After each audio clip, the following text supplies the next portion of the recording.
Welcome to My Morning Cup, a podcast produced by Costa Media Advisors and brought to you by the generous support of the Tennessee Valley Authority.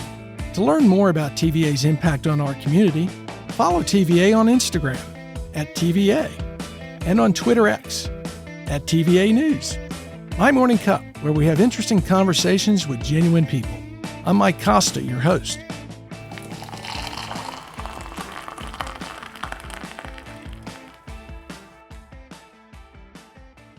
My guest this week is Kevin Hyde, CEO of Partnership for Families, Children, and Adults. Kevin is a retired brigadier general in the United States Air Force. Kevin, before we get into how an Air Force general transitions from serving his country to serving families, children, and adults, let me ask, what's in your morning cup? Well, thank you for having me this morning. What's in my morning cup? We love coffee at my house. And when we lived in Abilene, Texas, we went to H-E-B supermarkets and they had a local blend called Taste of Abilene. Now, I think that wherever you live, if you're in San Antonio, they call it Taste of San Antonio. But it's a local flavored coffee with some chicory in it and things like that. So very often we will order that and keep a stash in the coffee bar in the house, and that's what we enjoy. So you a decaf or a caffeinated guy? Having flown C-130s around the world, there's no such thing as decaf. I'm going to assume you had a little fuel before you got here, huh? I do. Love to get up early in the morning, spend a little time. My wife and I have breakfast and coffee together in the morning before going to work. So I had my obligatory 2 cups of coffee this morning. So is that your morning routine? You get up early and spend some time together and then go hit the salt mines? It is. And, up where we live now on Signal Mountain, usually there's a few deer wandering through the yard and we can talk about the day and what she's doing and what I'm doing. So it's a good time together and a good way to start the day. Yeah, I love the mornings. I get up a little bit earlier than my wife, and there's nothing like sitting on the back porch, having a cup of coffee and having it quiet and just, seeing the day unfold. Exactly. So you grew up in Woodstock, Georgia, right? I did. And talk a little bit about growing up in a small town like Woodstock in just those formative years. Well, I'll start by saying many people nowadays know Woodstock because of its restaurants and shopping, which is still shocking to me. When I left in 1983, it was about 2,500 people in one flashing red light. Yeah. So we grew up there. Cherokee County at that time was not suburban Atlanta. It was considered more of a rural area. And it was a place, quite frankly, where my parents could afford. My dad was an assembly line worker at one of the GM plants in Atlanta, so he had a long commute, but he could afford a house in Cherokee County. So we grew up there doing all the school activities, sports, Little League, and fishing was our big thing near Lake Altoona. So did all those things with my dad. So it was a great place to grow up. Small rural town, very safe, and you could just do outdoor activities back then and spend time with friends and family. It was a wonderful environment to grow up in. What kind of fishing did you do?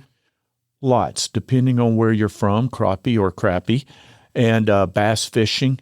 But mainly we would go out and just sit under the bridges and fish, swing a lantern from under the bridge to attract the fish, and we could spend a lot of Friday and Saturday nights, not getting in trouble, but fishing. Well, that's a much better choice, particularly for a young teenage boy. You mentioned sports. What kind of sports were you into? Well, we didn't have middle schools back then when I was there, so we went 1 through 8th grade in an elementary school in Cherokee County. The big thing, they had one sport, basketball. So, and the big event every year was the Christmas tournament, where all the small towns and elementary schools in the county competed. So played basketball up through 8th grade, also played Little League baseball. And those were the primary sports until I got to high school when I also ran track and cross country. Oh, I don't like you already. I can't run to save my life. Well, I was never going to go anywhere at basketball. Yeah. I was short, but I made up for it by being slow. So I had to find something else that suited me better. And I was able to go to the state meet in cross country and compete at that level there. So that was a lot of fun. So, pretty idyllic small town growing up. Were you working summer jobs or doing anything like that? Sure did. My first job that I started, I believe, a junior year in high school, I worked at the Winn-Dixie store. Oh, yeah. So at Winn-Dixie, you didn't have a single job. We bagged groceries, chased carts, unloaded trucks, stocked. It was all-around grocery store experience, and I worked there for a couple of years. I also worked with a group of friends on weekend nights. We would go to Reeves Greenhouse, which was a wholesaler, and we would pack moss in boxes, weigh it up, and ship it all across the country as a wholesale product. Where did the moss come from? Well, mainly North Georgia mountains, like in Tennessee, where we see this. The people would cut the moss, just wild moss. They didn't grow it like a grass farm or sod farm. They would collect it there. We would put it on drying racks, dry it out, because you sold it by weight, put it in cardboard boxes. And what amazed me back then, and probably still to this day, is people would pay big money to have natural moss shipped to them across the country from the wholesaler. I can imagine that's got to be pretty lucrative, but I also imagine pretty time and intensive too.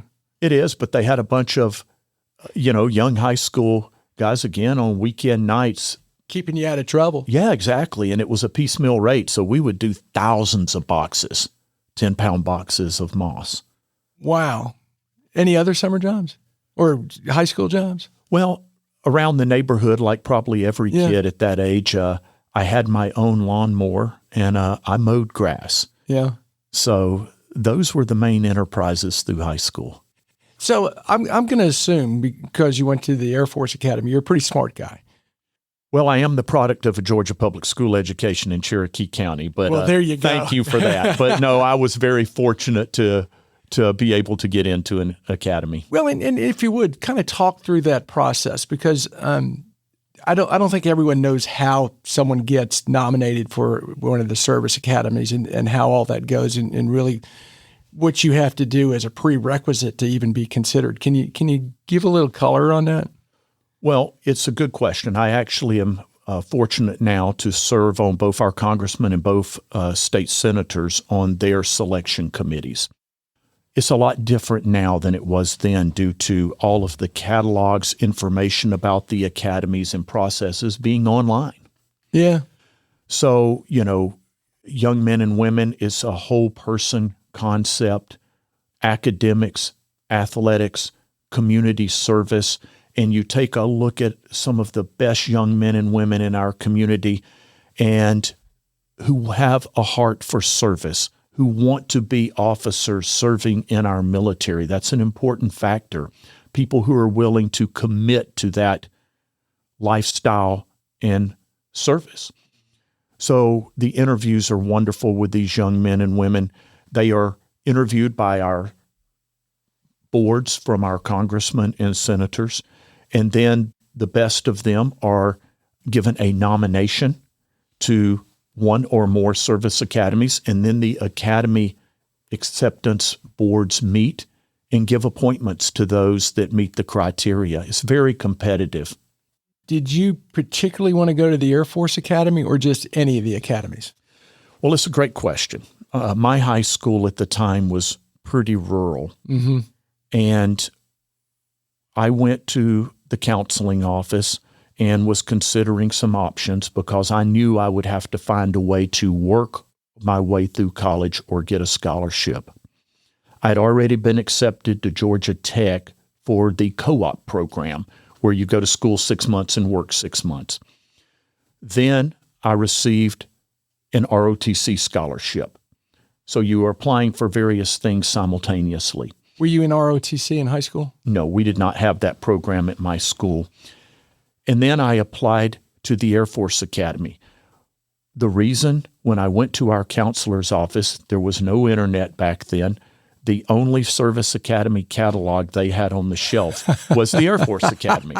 So hence, I got ultimately an appointment to the Air Force Academy and went to the Air Force Academy. That's great.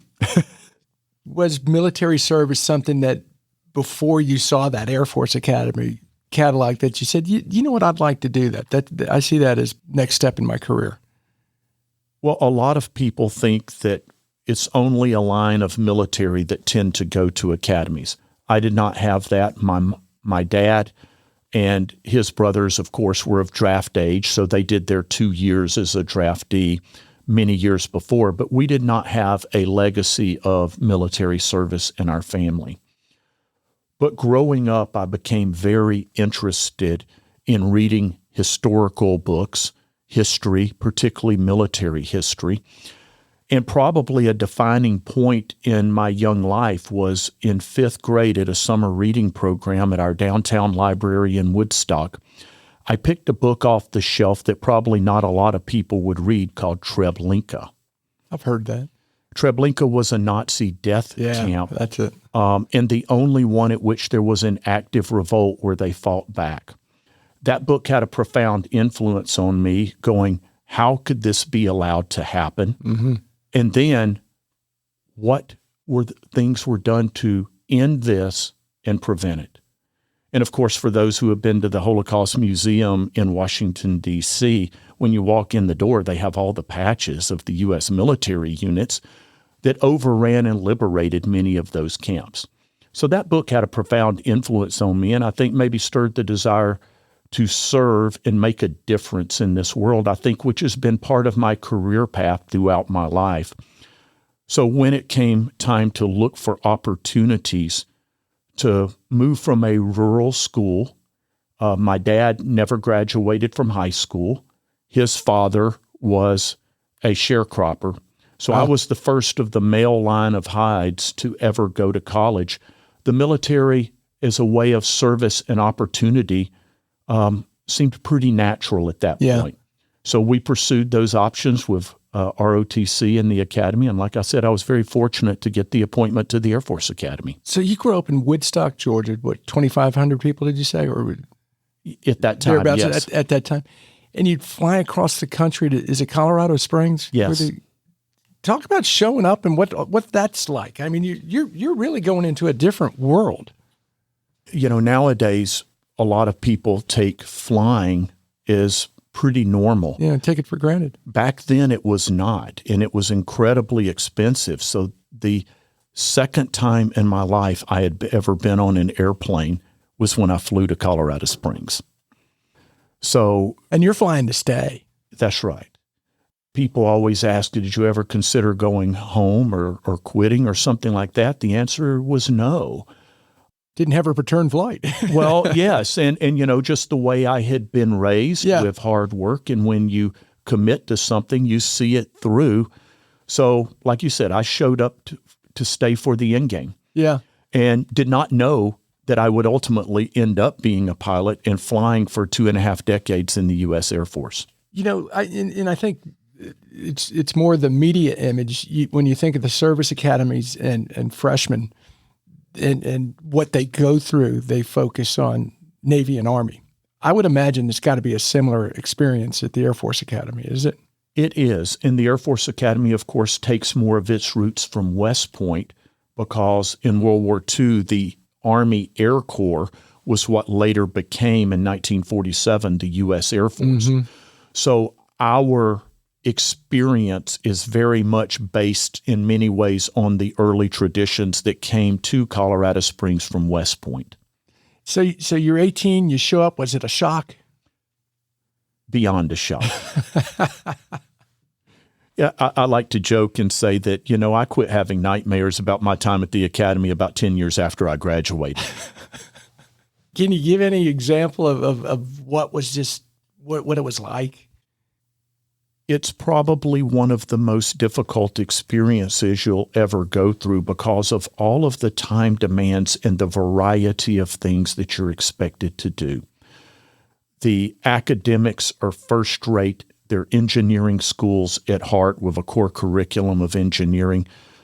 The leadership training by hands-on development, learning and trial and error through the various class years and leadership positions you have, the integrated athletics, whether intramural or intercollegiate, the community service, while learning about military heritage and the military aspects of discipline.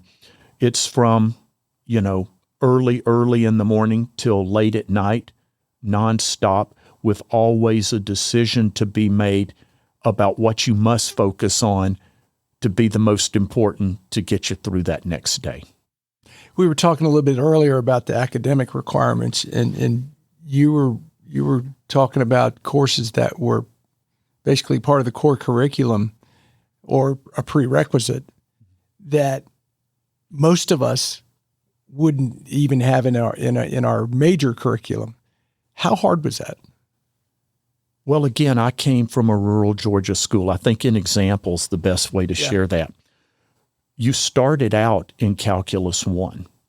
My high school at that time did not have physics, did not have calculus, many of the things that are common today. So my first calculus class, the professor stands up and says, today we're going to do a short review of derivatives. And I sheepishly raised my hand and said, what's a derivative? Most of my classmates had already had a calculus class, some of them other college experience, and all of the core classes at that time were graded on a curve. So it was extremely difficult for me to play catch up. Yeah. I did make grading on the curve a C in that first math class, and that was only one of two I made my whole time at the academy. But I attribute that to having to catch up. Yeah. So it's really sink or swim, and your motivation, your work ethic, your commitment to your studies is matched by professors in an environment where if you need that extra help, they will work with you. So despite the difficulties, when you step back years later, the whole experience is designed to help you succeed. Well, and I'm glad you mentioned that, because I was going to ask how much of the drive and motivation had come from within yourself and how much the professors and the teachers and everyone else played into that. So years later, you kind of saw the magic behind it. Exactly. At the time, you probably don't see it. Right. You're going, why are they doing this to me? So you get through the Air Force Academy. What happens next? What is typical? Because I really don't know. You get a commission. You do. You're commissioned as second lieutenants in the United States Air Force. And it's a little different now.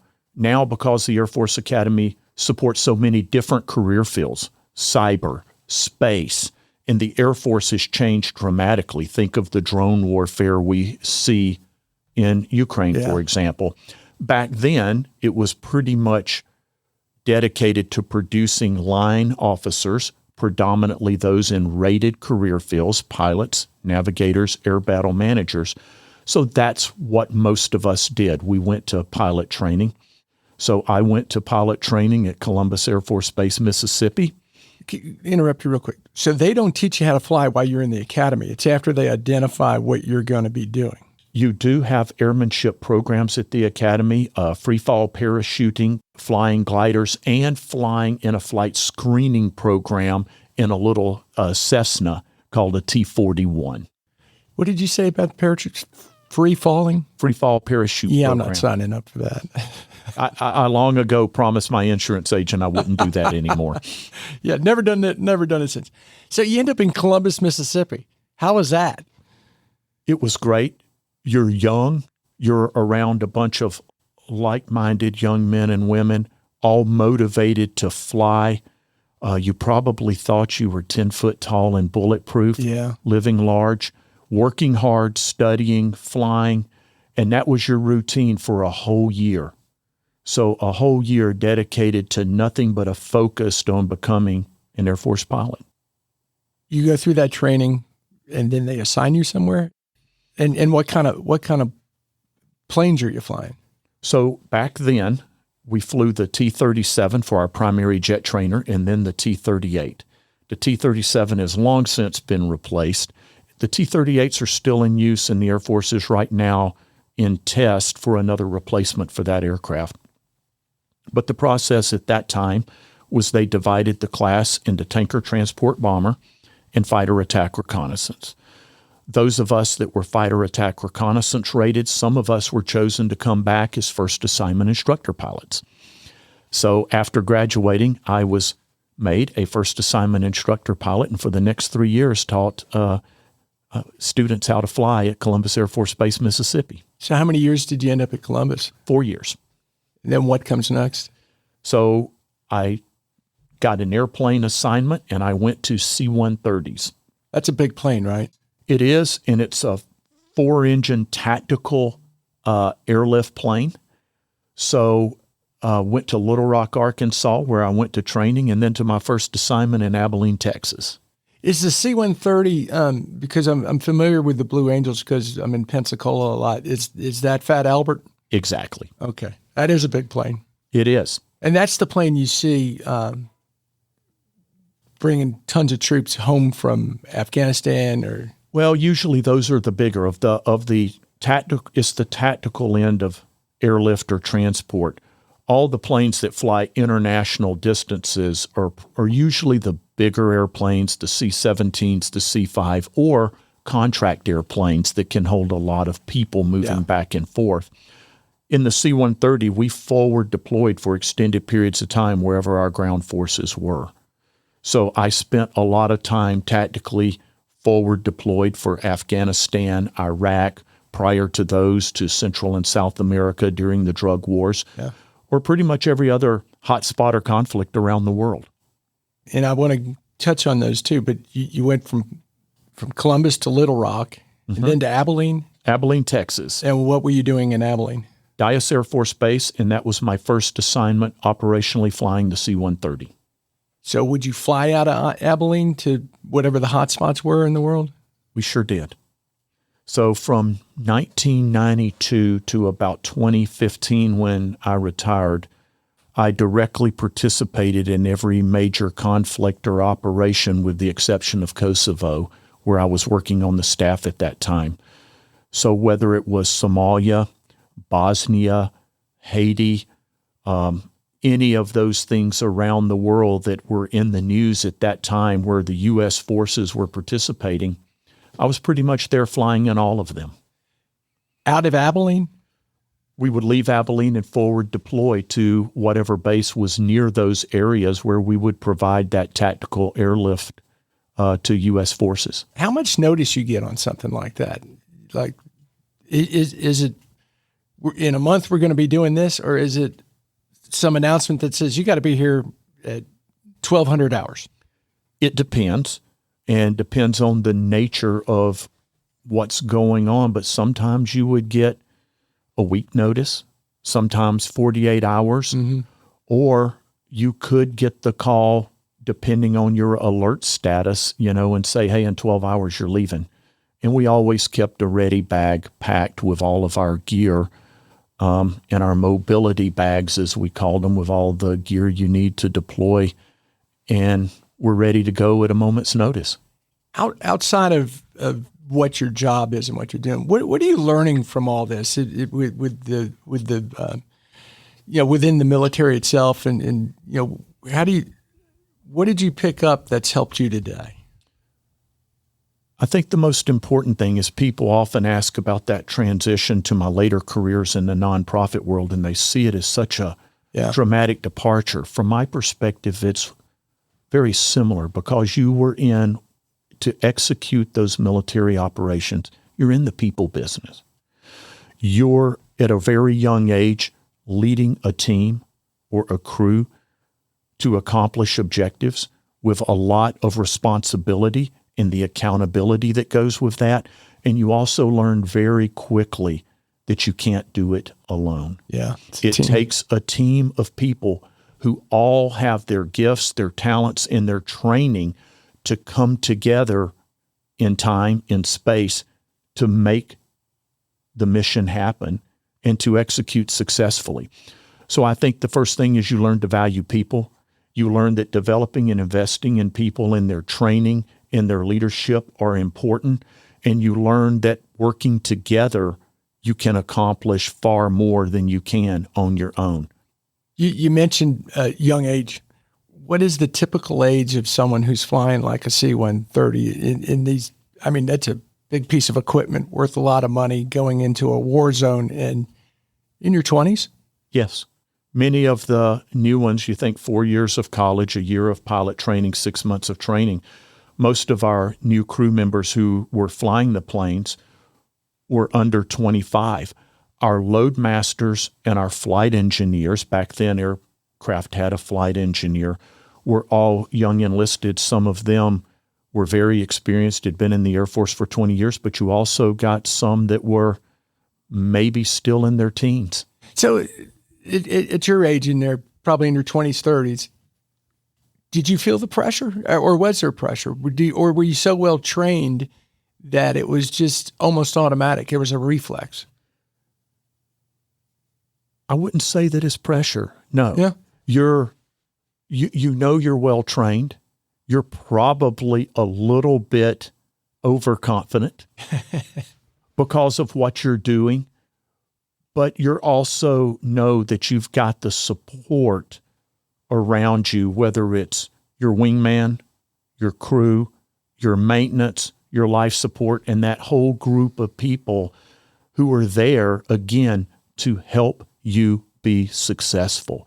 That breeds a lot of confidence. Yeah, and that's what the military does, not just the Air Force. Right. And I would imagine they spend a lot of time reinforcing that of you know what, you're responsible for your buddy, your buddy's responsible for you. You do. And I think the other thing, other than the generic people that comes out of that, is what really matters. How can you trust those people? At the core of that service is a commitment to character. Mm-hmm. So that the people around you, you know, they're all committed like you. They mean what they say what they mean, and you can depend on them and their word and their actions to do the things they're supposed to. So character is at the core of the core values: integrity, service before self, and excellence in all we do. And it is a great organization in the Air Force and our other services because those core values are still prevalent. And I think that's part of what makes a good organization, not just in the military, but transferred to, later opportunities. And I want to get to those later opportunities, but I want to finish tracing your career path. So you're in Abilene.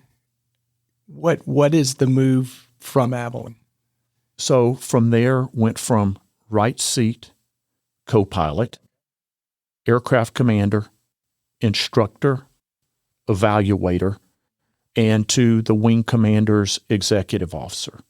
So that was kind of my career progression. Again, all of that in a 5-year span. That's quick. So if you work hard, you show yourself competent, the responsibilities and moves up internally, and all of that was done at the rank of captain. So it wasn't promotion rank, but it was responsibility growth.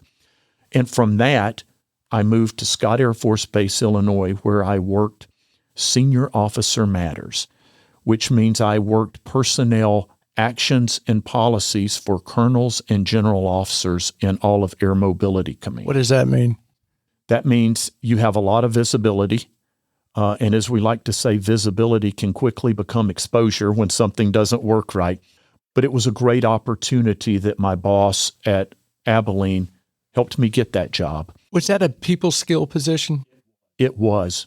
And it's one where you're dealing with people far senior in responsibility and rank to you at a very young age. So were you, in a sense, policing their behavior? No. We're doing all of the things that select people for positions, work their training pipelines, and work all with the senior leadership who truly made the decisions, not us, but working the recommendations to match the right senior leader with the right position at the right time, ultimately so that our Air Force and our Air Mobility Command in that case had the right leadership in place for whatever happens. What a valuable skill to learn. Yeah. And you got to see how, again, people matter. And, we often joke in lower ranks, the jokes about senior leadership and things like that. But it was eye-opening to see that they probably got less say in their careers at that point than you did as a youngster, and how committed they were to truly being at the point of service of wherever their bosses or the Air Force needed them, even if it occurred at the expense of future promotion opportunities. That's where they went.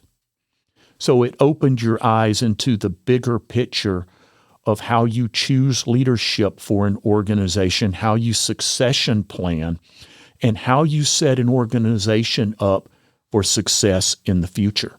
And I think the way the Air Force did that and Air Mobility Command did that was proven after 9/11, because all of that work decades prior proved the success that the right people were in the right position at the right time to meet the challenges that they faced. And that was the whole purpose of that job. How prescient, that Right. all these people before set this up. Right. How long did you do that? 2 years. And then where you go next? I got sent to Naval War College in Newport, Rhode Island. So where we studied warfare, the theory of war, national security operations, and the key signature feature of the Naval War College that they're known for is strategy and policy. Oftentimes, it's not who has the best things or the most people that wins to accomplish the goals of our nation. The policy and the strategy have to be right. So at a very young age, a young major, they sent me to a school that focused on that to help learn about those bigger things. Again, that investment in people to prepare them for the future. So that's a training you go to, a class, a school, a university. A university. And how many years was that? A 1 full year. 1 full year. Master's degree granting university. And from there, I left and went to Alaska. Where in Alaska? Elmendorf Air Force Base. It's now part of a joint base, but in Anchorage. And I was only there for 13 months because while I was there, I was actually deployed to Guam, working with our Pacific allies, teaching them tactics and techniques, and flying together on Guam at a Pacific airlift exercise when 9/11 happened.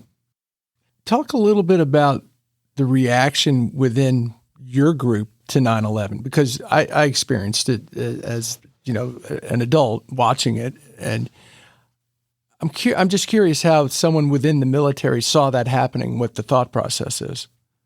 So we were across the date line. Yeah. And I had been that evening, got to remember it wasn't morning there. Yeah. That evening I'd been flying on an Australian C-130 with their crew, teaching night vision goggle tactics, techniques, and procedures. So we were flying with our allies. I was actually on an Aussie aircraft. We'd finished flying for the evening. I was back in my room on base. I didn't even have the TV on. I was reading a book. And because we were flying nights, you tended to stay up late to get your body synced for the next night. And I got a call from one of my crew members, said, "Hey, are you watching TV?" I go, "No." He goes, "Hey, a plane hit the World Trade Center. And wow, it's on fire." So I turned on the TV, whatever time at night it was on Guam, and got to see the second plane hit the other one. At that point, there was instantaneous awareness that we had been attacked. We called our crews together, woke everybody up, and like the rest of the world at that time, watched what was happening. Yeah. Guam is FAA airspace. So just like in the States, the airspace was shut down. But the one difference was we knew we weren't going to be flying the training exercise the next day. We got orders to get on our aircraft and return to Alaska, which was kind of an eerie feeling. So we were the only things moving on any airport on Guam. We got out there, we held a short ceremony, and we hung a flag from the back of the airplane when you look into the cargo, said a few words, and then we got on and flew. We went to Japan, and then flew up the Aleutians all the way back to the U.S. It was very eerie because it was so quiet on the radio. We were the only aircraft flying to the United States from what is normally a very busy airline route. So we came home, but the feeling was we knew immediately that we were going into action. You knew what was to come. We did. And I got back, and it was just a few weeks after that I got a call. Me and my boss both got pulled out of our jobs there in Alaska, and I went back to Dyess to take command of a flying squadron, a C-130 squadron that had already had a portion of it deployed to the theater around Afghanistan. And my boss got deployed to another location around the world directly supporting the operations. And I don't want to gloss over any of this, but I do want to make sure we take some time to then talk about what you're doing now. Can you kind of trace where the next things take you and then eventually to the USO? So to summarize the next years, I spent about 3 years of my life in the Middle East with two short tours, as we call them, that are not very short. They're actually many months, up to a year long, deployed over there conducting operations in Afghanistan. So you lived over there? Yes, and Iraq. Spent a lot of time doing that in the various jobs. Went in between deployments to the Army War College at Carlisle, Pennsylvania. Again, more of that strategic planning focus and strategy. Ultimately, I came back and did a tour in the Pentagon on the Joint Staff in J4, which means logistics. And all the experience that I had learned in the Middle East, we put into working a global supply chain, and I was in charge of the distribution directorate. So think Defense Logistics Agency, U.S. Transportation Command, and all of the logistics policy and the procurement for about $500 billion portfolio of aircraft, ships, and trucks that did that distribution for the military. So it was your job to get everything to where it needed to be? No, it was the policy of how to use it and integrate it at the highest level, and the procurement through the joint process to make sure the things that were procured met the needs not just of an individual service or unit, but of the total U.S. military as a joint force. Then from there, with my experience in the Middle East, I went to Little Rock and took command of the C-130 training wing at Little Rock. And there were, as you can imagine, with warfare and the evolution in every conflict, we brought a lot of the things we learned in operations in Afghanistan and Iraq back to the training curriculum.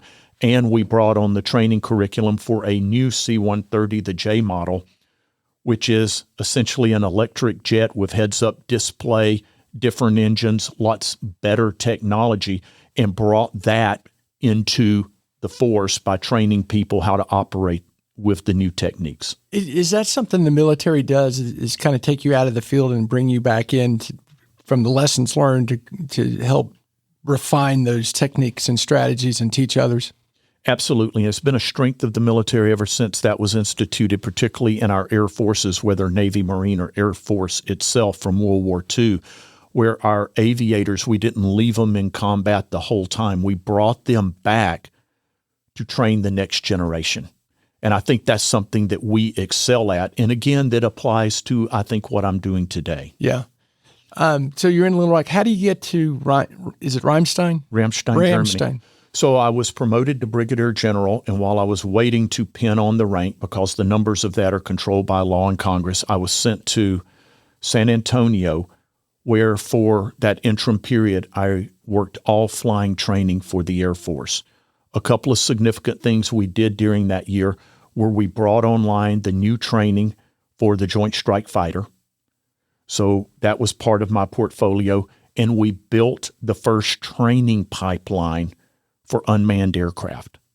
We had had training for some of our unmanned aircraft that had been used in the conflicts, but we formalized that and made a process all the way through a session when people come into the Air Force, either officer or enlisted, and a dedicated training pipeline that didn't use our traditional pilot pipeline to make drone unmanned aircraft. That was a big culture shift for the Air Force. So that was what was really on my plate for that year. Then I was moved to Ramstein to take over as our wing commander of not only the base and the operational mission, but the largest American community outside of the U.S., and 14 installations in Europe kind of fell under my command. How long were you there? 2 years. And where does that take you? That takes me to Canada. So you've been everywhere, man. Yeah. So great assignment in Germany. Canada was one of the most rewarding. I was there for my job of aerospace defense of North America. But the Canadians are very small. They're very good, but very small. So as part of that Canadian Air Force cadre as an American at the senior level, on behalf of my Canadian boss, I executed their global operations. So whether it was the typhoon relief after a major typhoon in the Philippines, or whether it was Canada stepping up to be the first partner in the anti-ISIS fight alongside the U.S., I was the one who helped develop their expeditionary doctrine, and we deployed a Canadian Air Task Force to the Middle East to fly and stand alongside the United States conducting that mission. I don't think the average American understands the integration there. That it's really pretty unique. Yeah. There's NATO, of which the U.S. and Canada are on this side of the Atlantic Ocean, but there's also a special relationship there through the NORAD, which is a bilateral treaty between the U.S. and Canada, where we mutually provide resources to defend North American airspace, predominantly against Russian bomber threats and air-breathing threats such as cruise missiles to our continent. Because they're going to be, if they're coming from the north over the poles, right? That's right. I've spent a lot of time in the upper Arctic. You miss the cold weather? It's probably not a surprise when I retired from the Air Force in 2015 in Canada that the next opportunity I took was with the USO in Japan on a subtropical island. Yeah, talk about the USO a little bit, because we're eventually going to run out of time, and I want to tie that into what you're doing now and how it would introduce you to the nonprofit world. So the Air Force had been very good to us, and we had been very blessed when I retired in 2015. There are many opportunities that opened up in defense industry or things that we could have pursued. And we were meeting with some friends in Europe where my wife had volunteered with the USO, helping our wounded who returned from Afghanistan and Iraq. The major medical facility there is at Onstool, Germany. And we're visiting with those friends. And he said, "Have you ever considered the USO?" At that point, I had not. He said, "My position in the Pacific is opening up." So he said, "I've already talked to my boss, and he'd like for you to send a resume." So we did, and the opportunity and the doors just opened for that. And given the blessings we had received through our career in the Air Force, it was just a great opportunity to give back. Mm-hmm. So we took that opportunity with the USO, having never lived in Japan before, jumped on an airplane and flew to Okinawa. And that's where we lived for the next 5.5 years. And I ran their largest business unit in the Indo-Pacific. And our focus was serving American military and their families, particularly those who were overseas and separated from family, home, and country. Again, the people connection. Our military members come from us, from our society. And they have the same issues, the same problems, the same needs that are often exacerbated when they're separated by vast distances overseas. So we helped fill those gaps and connect them to home through a variety of programs and things that we did. So it was a great opportunity. I stayed engaged with most of the military commanders in that part of the world, and they loved to have us there because we were another resource beyond what they could provide to help take care of people. What did that experience teach you that the Air Force didn't necessarily teach you? It taught me to live in a world with a different set of resources.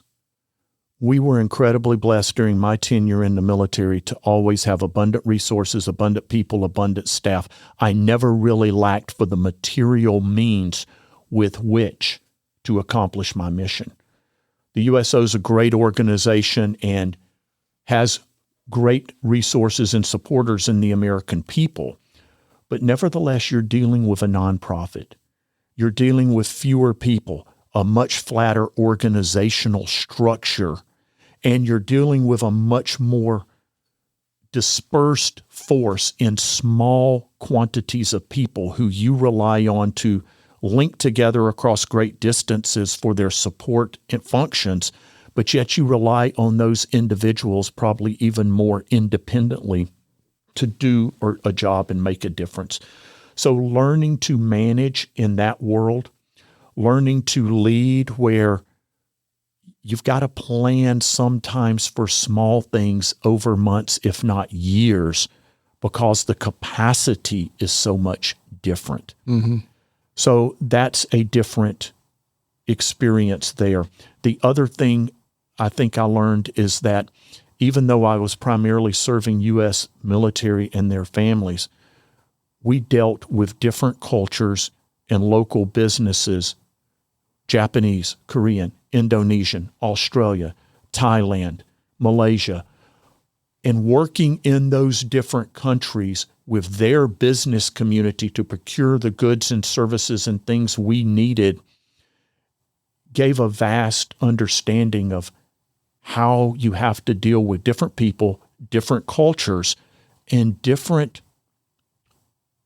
business expectations and practices to make the same event happen in different locations. And I think that's an important point on the business end, because business culture is different in every country. The Asian culture is different than the European culture, different than the American culture. Early in my career in the Air Force, when I was deployed to Jordan for a major exercise, I got up at 4 a.m.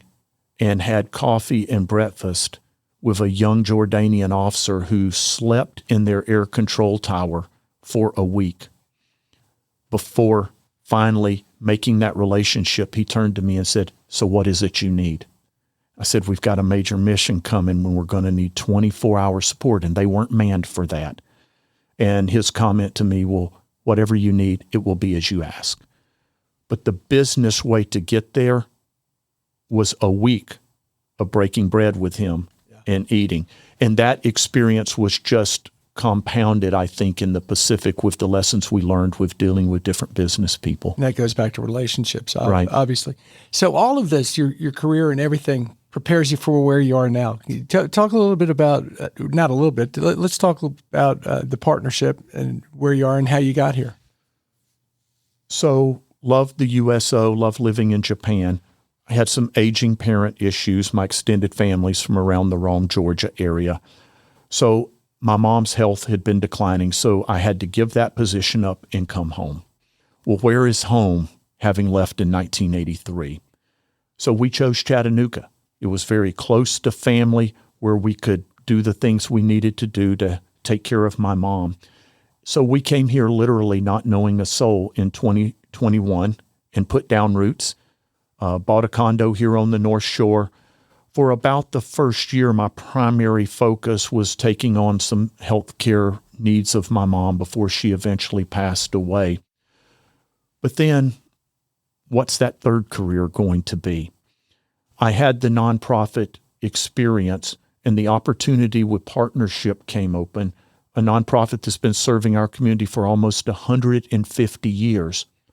And what better way, being new to a community, to plug in, get to know people in our community, and make a difference. Continuing, I guess, that personal theme of service with the careers that I've chosen over the years. So it was a great opportunity for me to come in, learn about our community, be a part of a wonderful organization that's dedicated to serving the most vulnerable in our community across all generations. So we run programs from children through the elderly, deaf services in the region around Chattanooga, which covers children to elderly, and victim services in our Rape Crisis Center and Domestic Violence Shelter. So again, it was a focus on a people-oriented mission and the ability to plug in, and I think which has been a consistent theme of not only my career but life, of trying to make a difference and give back wherever I am and leave the place better than we found it. I don't think the average Chattanoogan realizes the partnership's 150 years old. We're trying to change that. So hopefully people listening to this podcast, we've often stayed behind the scenes due to the nature of the people we deal with and their situations and the confidentiality that's required to go to a safe haven for those whose life is literally at risk. But it's relationships, as you said. So one of our focuses now is not just the relationships with those we serve, but the broader community. There's hardly anybody in Chattanooga that hasn't been touched by, a family member touched by, or they know someone who has benefited from the services that we provide. We want to build relationships with that community that endure because they believe in who we are and what we do, and they also want to see a better Chattanooga that takes care of its most important asset, and that's its people. A lot of great things in Chattanooga. We've got new ballparks coming, new developments, industrial parks and all that, and I fully support all of our leadership in government that are making those things happen. But the real measure of a community is not the things. It's the value they put in people. And that's what we're all about at Partnership. And I could probably ask this about any city, but I'm going to ask it about Chattanooga. What do you see as the biggest challenge moving forward for Chattanooga as a community? And I know you just touched on the people, but maybe elaborate on that a little bit more. The challenges are the challenges that people deal with in their lives. So we have some specific programmatic areas, I think, that are an example of the ones that our community faces. Over the last 3 years, sexual assaults are up 26%. The number of people we serve in our domestic violence shelter are up 66%. And when we look at that as a micro view of our community, there are certain things in our society that lead to that. Relationships and families are frayed. And there's a struggle there that often leads to sexual assault and domestic violence, as one example, or in our children's program, to trauma that children have experienced due to violence. When you lay on top of those family challenges, the increase in mental illness and the increase in drug use, that is a cocktail that is not producing good results in our community. And those things taken together impact everything. In our example I gave, sexual assault, domestic violence, they're also impacting significantly what we see in some of the maybe causal elements of the homeless problem in our area. They impact every aspect of our society. It's kind of a domino, isn't it? Mm-hmm. How can someone get in touch with you or the partnership? Best place is through our website, Partnership FCA. You can Google that partnership and we'll come up, and that's partnershipfca.com. And so it's .com, not .org? That is correct. And our website there has all of the contact information for our team. You can learn about our programs. You can get in touch with our team for volunteers or opportunities to support things that you may want to be involved in. For a recent example, we, in our domestic violence shelter in the last year, have had 16 children 1 year or less. About half the people on any given day in the shelter are children.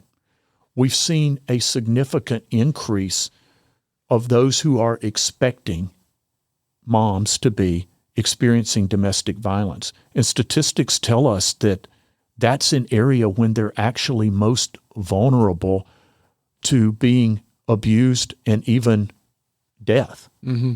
So we've gotten a bunch of kids. We posted that, our marketing team, on our social media, and somebody saw that we had the need for some more cribs and things for babies. And they responded right away. It was a local church, and they stepped in and provided those items for us. But when you think about empowering people and building communities, which is what we do, what better way to build a community than, one, to make sure someone survives and is not a victim of domestic violence, but comes to a safe haven where they have the love and support to achieve that stability, where the family member, usually the mom, can support themselves, has a safe place to live. And when you provide that support and stability for the mom, you're also doing it for the children, who have an opportunity to overcome some of the most horrific circumstances you can imagine and go on and have hope for the future. That's what we do. Safety, stability, hope. You guys are doing great work. Well, thank you. I do have one last question for you, but before I ask it, I want to remind our listeners who makes all this possible, and it's thank you to the Tennessee Valley Authority for sponsoring My Morning Cup. Follow TVA on social media to learn more about its multifaceted mission of service, and visit TVA.com/do good here to explore exciting TVA career opportunities. Kevin, you've had really just not a storybook life, but like an action movie life. Think back to being 25 years old. What would you tell that 25-year-old Kevin Hyde is important for a happy life?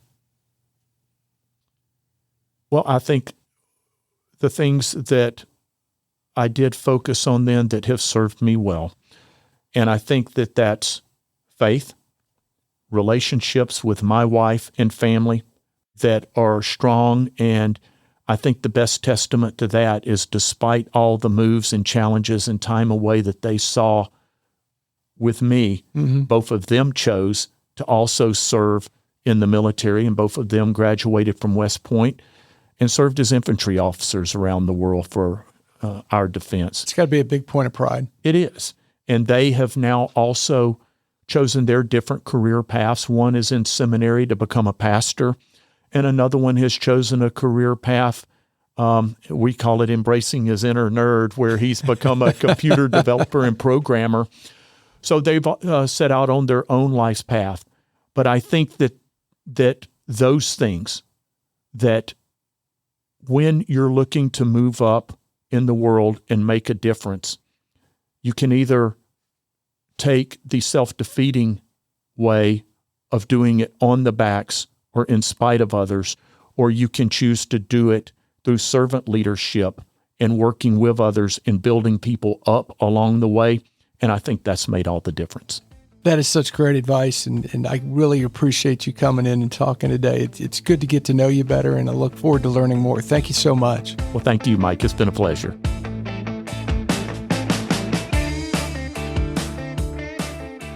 Thanks for listening to My Morning Cup, a podcast by Costa Media Advisors. If you liked this episode, please share it with a friend. I release a new episode each week, so be sure to subscribe on Spotify, Apple, Google, or wherever you listen to podcasts.